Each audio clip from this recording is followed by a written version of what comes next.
તમારે તો ઘણા બાકી ત્યાં જ લખવાનું એ છે બધા લખવાના એટલે બે બધા ગામમાં કોઈ સાદામણીને કીધું હોય તો આવે છે.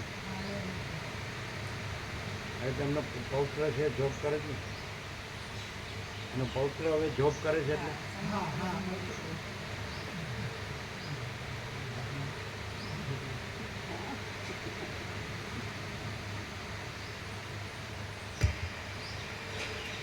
તમે જો અકળાઈ જશો અને સાંભળવાનું મૂકી અદ્વત ઉઠી જશો તો તમે પશુ સમાન થશો અને તમારું કશું કાર્ય સિદ્ધ થશે નહીં.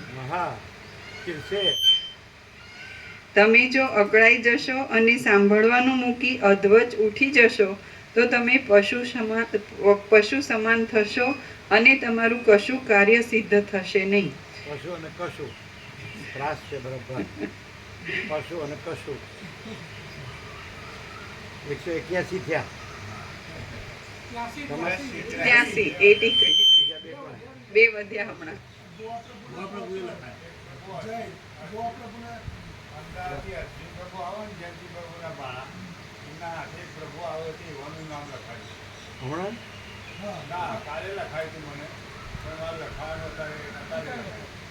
પ્રભુ હજી તો 2 મહિના બાકી પણ અને એક અમારા મોટા ભરતના જય પ્રભુ અમારા ભરતના જય પ્રભુ એમના મોટા ચિરંજીવીના જય પ્રભુ જય. હા હા બેસો. 183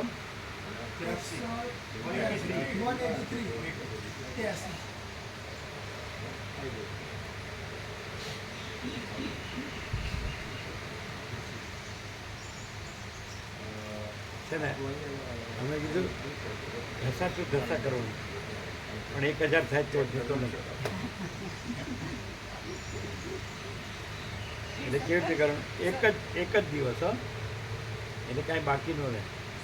એટલે સવારે 6 વાગે પહોંચવાનું અને સાંજે પ્રભુ એ લોકો ભાવિકો વધે તો ત્યાં એ લોકો કેમ નહીં એટલે વ્યવસ્થા કરી શકશે? પાછું જાય કોઈને 5 કિલોમીટર. હા વાંધો નહીં, એ તો રમકડાથી આવે ને, રિક્ષાથી આવે ને. મેન દર્શન થઈ જાય એટલે બસ પછી ગમે ત્યાં હોય એ તો સીધા ત્યાંથી દર્શન એ તો પ્રસાદમાં આવી જાય ને રિક્ષાથી. અને અમે કીધું ઢસા ટુ ઢસા કરવું હોય ને એક જ દિવસ તો સવારે 6 પહોંચવાનું, સાંજે નીકળીને સવારે આવી જવાનું, રાત્રે નીકળીને સવારે પહોંચવાનું. તો 1000 ભાવિક થાય તો જ જવાનું, નહીં તો નહીં જવાનું.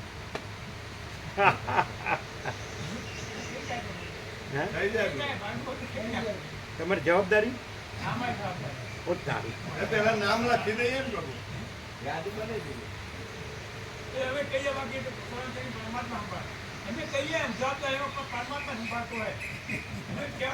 એક 1000 એટલે 1000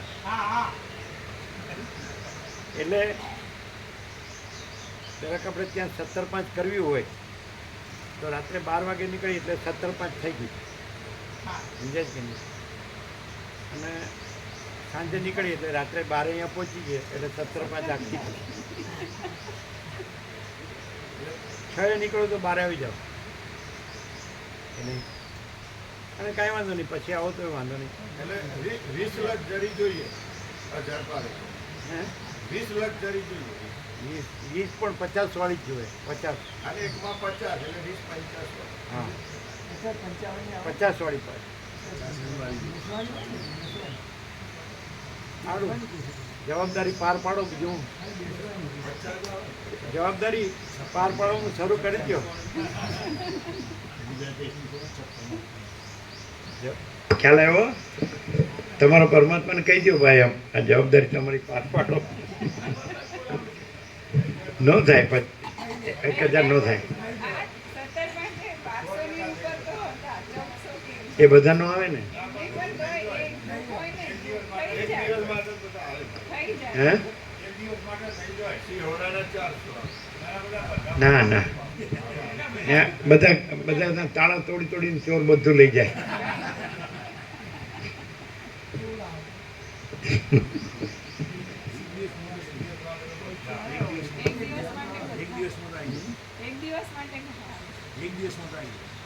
એક જ દિવસ રાત્રે તમે 12 વાગે નીકળો એટલે સવારે 6 પહોંચી જાઓ ને, 6 કલાક જ છે ને. અને સાંજે જમી કરી નીકળો વાળું પાણી કરી, સમજાય? તો 6 કલાકમાં આવી જાઓ તમે. શું કહો છો? ન થાય 9,000. કોઈ નવરું નથી, બધાને કામ ધંધો હોય. એક દિવસમાં તો થઈ જાય 20,000. એમ જવાબદારી લેવામાં તમારું નામ ખરું નહીં? અમે તમારા પાછળ.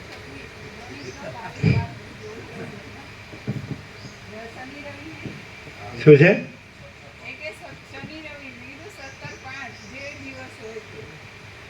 ના ના, શનિ રવિ કરો તો વાંધો નહીં.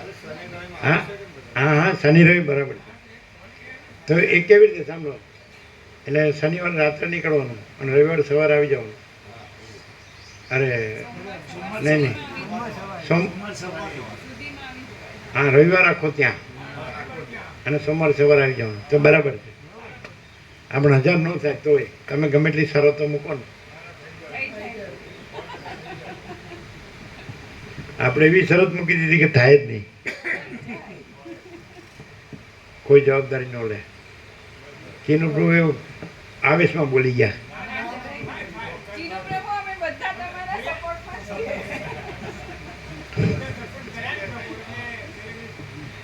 ચાલો તમે 1000 નામ લાવો ને, સામે ગામના નામ લખજો, પછી વાત.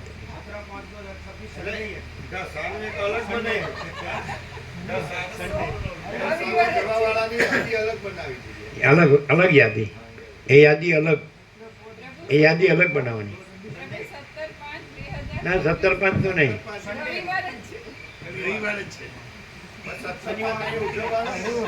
અહીંયા ઉજવવાનું કે છે એ બરાબર, એ તો અહીં ઉજવવાનું એ બરાબર છે,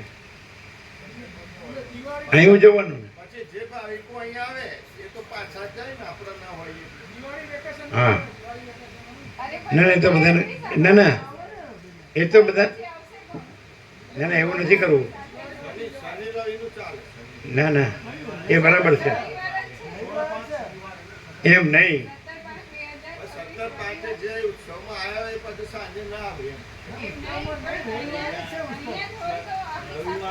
ના ના, તમે સમજતા નથી. એ કે છે બરાબર છે, 2 ઉજવણી થાય ને, 17/5ની એક ઉજવણી થાય ને પછી ત્યાં કોઈ શનિ રવિ થાય એટલે 2 ઉજવણી થાય. તમે સમજતા નથી. એ એક જ ઉજવણી થાય, પેલી 2 થાય. અહીં 17/5 નહીં થાય ને બીજી શનિ રવિ નહીં થાય એટલે 2 ઉજવણી થાય ને, સમજાય? આ તો એકલી 17/5 જ થાય અહીંયા કરો એટલે, ત્યાં કરો એટલે, અને અહીં 17/5 કરો એટલે એક. જેમ આપણે અહીં જન્માષ્ટમી કરીને પછી રાત્રે સાંવરિયા સેઠ, એમ એવું થાય ને. દિવાળી પછી, દિવાળી પછી અમે તમને ખબર, અમે તમને શનિ રવિ બતાડીએ. દિવાળી પછીને શનિ રવિ બતાડીએ. તમે કારતક સુદ પૂનમનો વાર જોજો. કારતક સુદ પૂનમનો કયો વાર છે?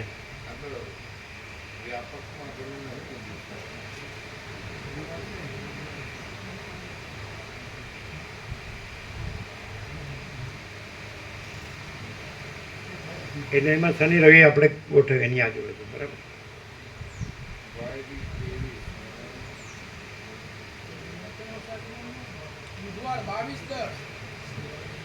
કારતક સુદ પૂનમ અને 2082 ને, આ 81 છે ને.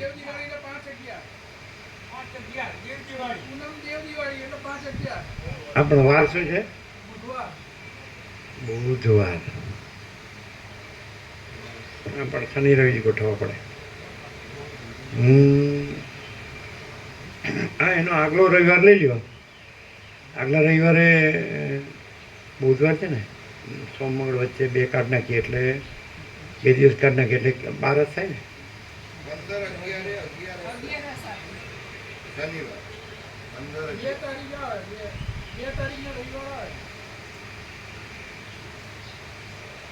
15-11 શનિવાર છે ને. હા, 15-11 ને શનિવાર છે.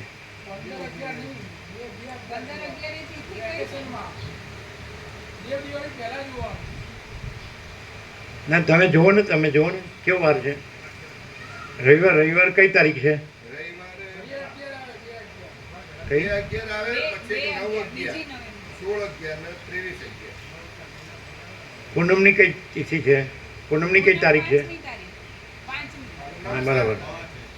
એટલે રવિવાર 2 તારીખ છે ને? રવિવાર 2 તારીખ 12 વાગે. હા, 1 તારીખે. 1 તારીખે નહીં, 2 તારીખે. 1 તારીખે શનિવાર. પણ 12 વાગે 2 તારીખ થઈ જાય.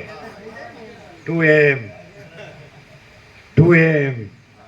એટલે 2 તારીખે રાત્રે નીકળાય 12 વાગે. અને 6 વાગે પહોંચી જવાય. અને સાંજે વાળું પાણી કરી નીકળવાનું શાંતિથી. 3 તારીખે 12 વાગે સવાર હા તો સવારે આવી જવાય. બરાબર? રાત્રે જ આવી જવાય. હા તો એ તારીખને વાર શું છે? તિથિ એટલે બારસ કેવો છે? શનિવાર નીકળવાનું રાત્રે. એટલે એ બીજી તારીખ થઈ જાય. 2 AM. તો એ બરાબર છે. બરાબર? 2 નવેમ્બર થાય જ નહીં ને, 1000 થાય જ નહીં.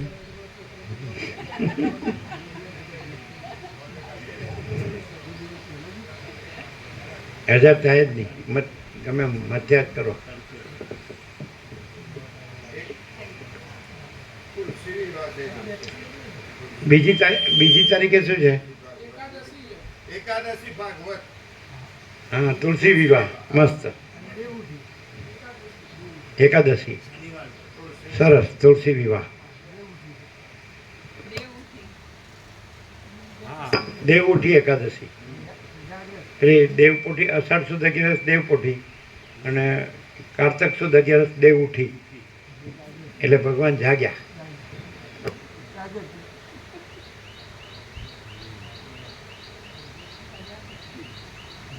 આમાં તમે છો ને? આ પ્રયાગમાં તમે છો નથી ને?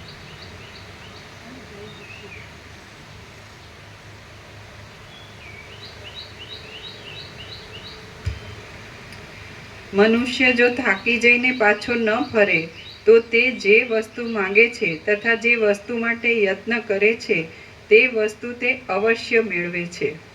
હે રામ, જો તમે મહાત્માઓના સમાગમમાં અને ઉત્તમ શાસ્ત્રોમાં તત્પર રહેશો તો થોડા મહિનામાં નહીં પણ થોડા દિવસમાં જ તમે પરમ પદને પ્રાપ્ત થશો. જો તમે મહાત્માઓના સમાગમમાં અને ઉત્તમ શાસ્ત્રોમાં તત્પર રહેશો તો થોડા મહિનામાં નહીં પણ થોડા દિવસમાં જ તમે પરમ પદને પ્રાપ્ત થશો. રામ બોલ્યા, હે ઉત્તમ શાસ્ત્રવેત્તા, આત્મજ્ઞાનની પ્રાપ્તિને સારું કયું શાસ્ત્ર મુખ્ય છે તે કહો, એટલે તે જાણી લીધાથી શોક કરવો પડે નહીં. વશિષ્ઠ બોલ્યા, હે મહાબુદ્ધિમાન, મુખ્યત્વે કરી આત્મજ્ઞાનનું નિરૂપણ કરનારા શાસ્ત્રોમાં આ સુંદર મહારામાયણ યોગ વાસિષ્ઠ જ સર્વોત્તમ શાસ્ત્ર છે. આ ઉત્તમ ઇતિહાસ સાંભળવાથી જ્ઞાનની પ્રાપ્તિ થાય છે. સઘળા ઇતિહાસોમાં આ ઇતિહાસ જ સારરૂપ છે.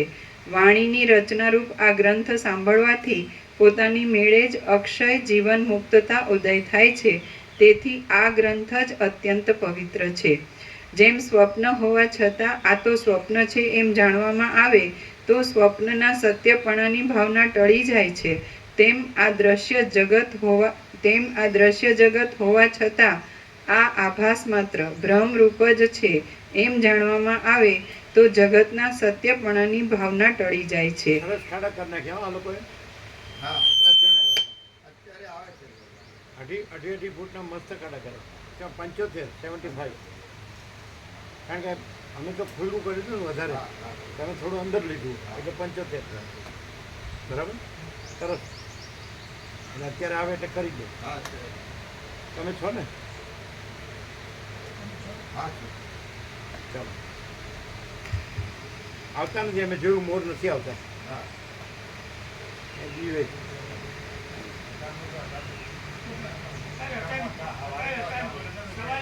અમે જોયું ત્યારે નહોતા. કોણ છે? નહોતા. નહોતા. અમે જોયું ત્યારે નહોતા. કોણે જોયા? કેટલા હતા? કેટલા? હા, એ ન ગણાય. એ ન ગણાય. એ તો ડરીને 5-6 આવ્યા હોય. એટલે તો વધારે હોય, એકદમ 20-25 હોય. ચલો. જે આ ગ્રંથમાં છે તે જ બીજા ગ્રંથોમાં છે, અને જે આ ગ્રંથમાં નથી તે બીજા કોઈ ગ્રંથમાં નથી. વિદ્વાનો આ ગ્રંથને સઘળા જ્ઞાન ગ્રંથોના કોષરૂપ સમજે છે. કોષ એટલે ભંડાર. જે પુરુષ આ ગ્રંથને ટ્રેઝરી. જે પુરુષ આ ગ્રંથને નિત્ય સાંભળે છે તે પુરુષની બુદ્ધિ બીજા ગ્રંથોથી થયેલા પ્રૌઢ ચમત્કારવાળા બોધ કરતાં પણ ઉત્કૃષ્ટ એવા બોધને મેળવે છે, એ વિશે સંદેહ જ નથી. જે પુરુષ આ ગ્રંથને નિત્ય સાંભળે છે તે પુરુષની બુદ્ધિ બીજા ગ્રંથોથી થયેલા પ્રૌઢ ચમત્કારવાળા બોધ કરતાં પણ ઉત્કૃષ્ટ એવા બોધને મેળવે છે, એ વિશે સંદેહ જ નથી. જે આ ગ્રંથમાં છે એ જ બીજા ગ્રંથમાં છે, અને જે બીજા ગ્રંથમાં નથી એવું નથી લખ્યું. જો જે આ ગ્રંથમાં છે તે જ બીજા ગ્રંથોમાં છે, અને જે આ ગ્રંથમાં નથી તે બીજા કોઈ ગ્રંથમાં નથી. એટલે શું? આ ગ્રંથમાં નથી તે બીજા કોઈ. આ ગ્રંથમાં પરમાત્માનો પૂર્ણ પ્રકાશ જ છે, અને બીજા ગ્રંથમાં ક્યાંય પણ પરમાત્માનો પ્રકાશ છે. તો આ છે, આમાં જે છે એ બીજા ગ્રંથોમાં છે એમ, અને આમાં જે નથી એ બીજા કોઈ ગ્રંથમાં નથી. તો આમાં જે નથી એટલે ભ્રાંતિ કે ચંચળતા કે જે કંઈ અવિદ્યા, વાસના, કંઈ પણ એવું ન હતું. આમાં જે નથી એ બીજે ક્યાંય નથી. બીજા કોઈ હા, એટલે આ કમ્પ્લીટ છે એમનું કહેવાનું એ છે કે આ અનુવાદમાં ડિફરન્સ છે. આ સંપૂર્ણ છે. એટલે એમ કે આમાં કેવળ પરમાત્મા જ છે, સમજે છે, અને જો એ ન હોય ને તો બીજે ક્યાંય નથી, એમ અર્થ લેવો પડે. અમને વ્યાકરણ આવડતું નથી. એ તો આ ગ્રંથમાં નથી એ બીજા ગ્રંથમાં નથી એટલે બરાબર ક્લિયર ન થાય. આ બધા ગમે એટલું ભણ્યા હશે ને વાંચ્યું હશે ને યાદ રાખ્યું હશે ને બોલતા હશે, પણ એને પ્રકાશની તો ખબર જ નહીં હોય. પ્રકાશની ખબર હોય તો પછી આ વાણીવિલાસ બુદ્ધિવિલાસની ભ્રાંતિ ન રહે. હવે આ ગ્રંથમાં નથી એ બીજા કોઈ ગ્રંથમાં નથી એટલે શું કે આમાં જો કેવળ પરમાત્મા ન હોય તો એ બીજે ક્યાંય નથી. એટલે કોઈ એમ કહે કે અમે આને નથી ગણતા, અમે આદિ શંકરને જ ગણીએ છીએ, આને નથી ગણતા, તો એમાંય કાંઈ ન મળે એમ. આમાં જ છે એમ, અને આમાં પ્રકાશ છે અને એમાં શબ્દ છે. પણ હવે શબ્દવાળો જો શબ્દ પકડાઈ ગયો તો એ પ્રકાશ ન પકડી શકે, અને જો પ્રકાશ રહ્યો હોય તો શબ્દ કાંઈ નથી. महाचिदा का स्वयं प्रकाश अनुभव ज्ञान, स्वयं प्रकाश को शब्द ज्ञान की अपेक्षा नहीं है.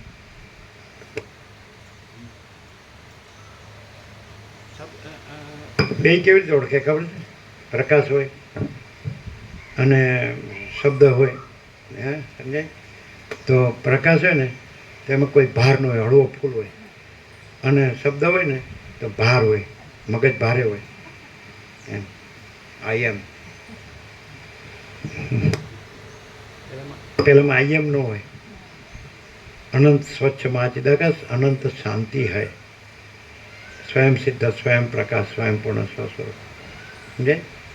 એને ભાર ન હોય, પેલાને ભાર હોય, અને પછી એને પછી બીક પણ હોય, ચિંતા પણ હોય કે ભૂલી ન જાઉં, ક્યારેક પૂછે તો હું કહું. તૈયારી રાખી હોય ત્યારે જ યાદ ન આવે. પહેલાં એક નિકોરાને એક માળી આવીને અમે નાનું આંબાવડી હતું ત્યાં હતા, તંબુ હતો એકદમ નર્મદા ઉપર.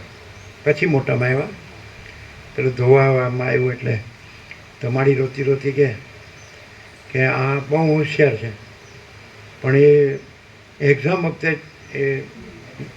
એ થઈ જાય છે, નર્વસ થઈ જાય નર્વસ. એટલે મેં કીધું તમારે એક જ રાખવાનું હૃદયમાં કે પરમાત્મા છે હૃદયમાં, એ પેપર લખે છે. સમજાય છે કે નહીં?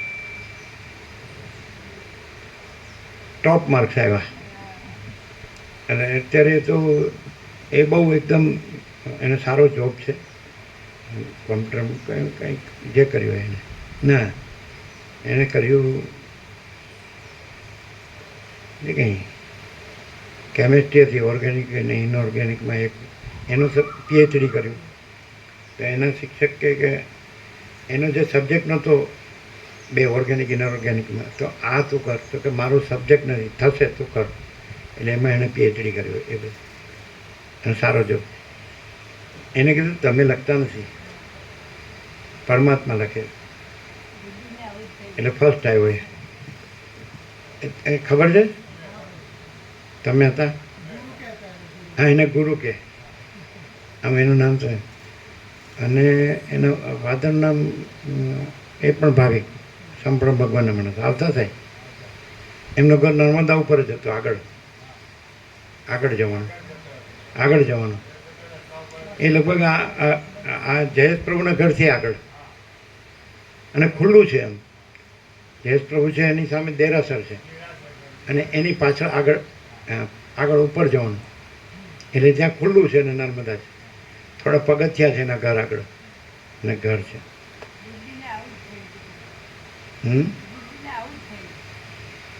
કોને?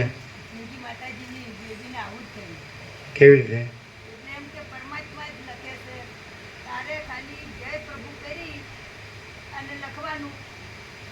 ચિંતા નહીં કરવાની. પછી પેપર આપીને આવી એટલે પછી પૂછ્યું એના મમ્મી પપ્પાએ કે કેવું થયું, એટલે કે મને ખબર જ નથી કેવું ગયું. કોઈ સરસ મસ્ત માર્ક આવ્યા. કોણ તમારે પૌત્રી છે? હા, બેબીની બેબી. હા, એટલે એવું જ થઈ ગયું. કોઈ ગાંઠતું નતું કે એને આટલા. એટલે અમને પૂછ્યું ત્યારે અમે કીધેલું હોય ને, હા, એને અમને પૂછ્યું ત્યારે કીધેલું હા, કે તમારે કાંઈ વિચારવાનું નહીં, ધારવાનું નહીં. હું લખું છું, પરમાત્મા લખે છે બસ. હા. એવું જ થયું હતું પણ એકદમ એવું થયું હતું. અને જ્યારે રિઝલ્ટ આવ્યું ત્યારે જ ખબર પડી કે આટલા માર્ક આવ્યા. ને તે પરીક્ષા આપીને આવી એટલે તો પૂછ્યું એના મમ્મી પપ્પાએ કે કેવું કર્યું બેટા, એટલે કે મને ખબર જ નથી મમ્મી. હા, કંઈ ખબર જ નથી, મને કંઈ ખબર જ નથી કેવું ગયું. અમને ખબર નથી. એકદમ આવું થઈ ગયું. અમે ટોટલી ફેલ થયા અને આ બધા ડૉક્ટરોને વકીલ કાંઈક થઈ ગયા, એન્જિનિયરને. આપણે ટોટલી ફેલ અને આ બધા ડૉક્ટર એન્જિનિયર થઈ ગયા. પેલા આવ્યા હતા એને કેમ રે, પેલા ગાંધીનગર ગયા અંદર અમે બેઠા હતા ને, કલાક ઉપર બેઠા હતા. એ શું કે ના ના, તોય અમુક તો ખ્યાલ હોય ને. બહુ આનંદ આવ્યો. અને પ્રભુ બહુ સિમ્પલ છે એ પણ, અને બધા ભાવિકોના ભાવ અને બધું બહુ બહુ આમ ઉજ્જવળ વાતાવરણ છે એવું લખેલું. મોટી બેને કીધું એ બેનનો મેસેજ છે, નાની નહીં કીધું, મોટી. લીલા માતાજીનો મેસેજ છે એટલે એમને ખાલી મેસેજ લખ્યો છે, કોણે કીધું કેવું નહીં, એમનો ભાવ વ્યક્ત કર્યો. શું છે? પણ એને સિમ્પલ લાગ્યું ને આ બધાને અટપટા લાગે છે એનું હું અમે અટપટા નથી. કરુણાના સાગર એ તમારા માટે હંમેશા કે છે. ખારો દરિયો. ખારો નહીં.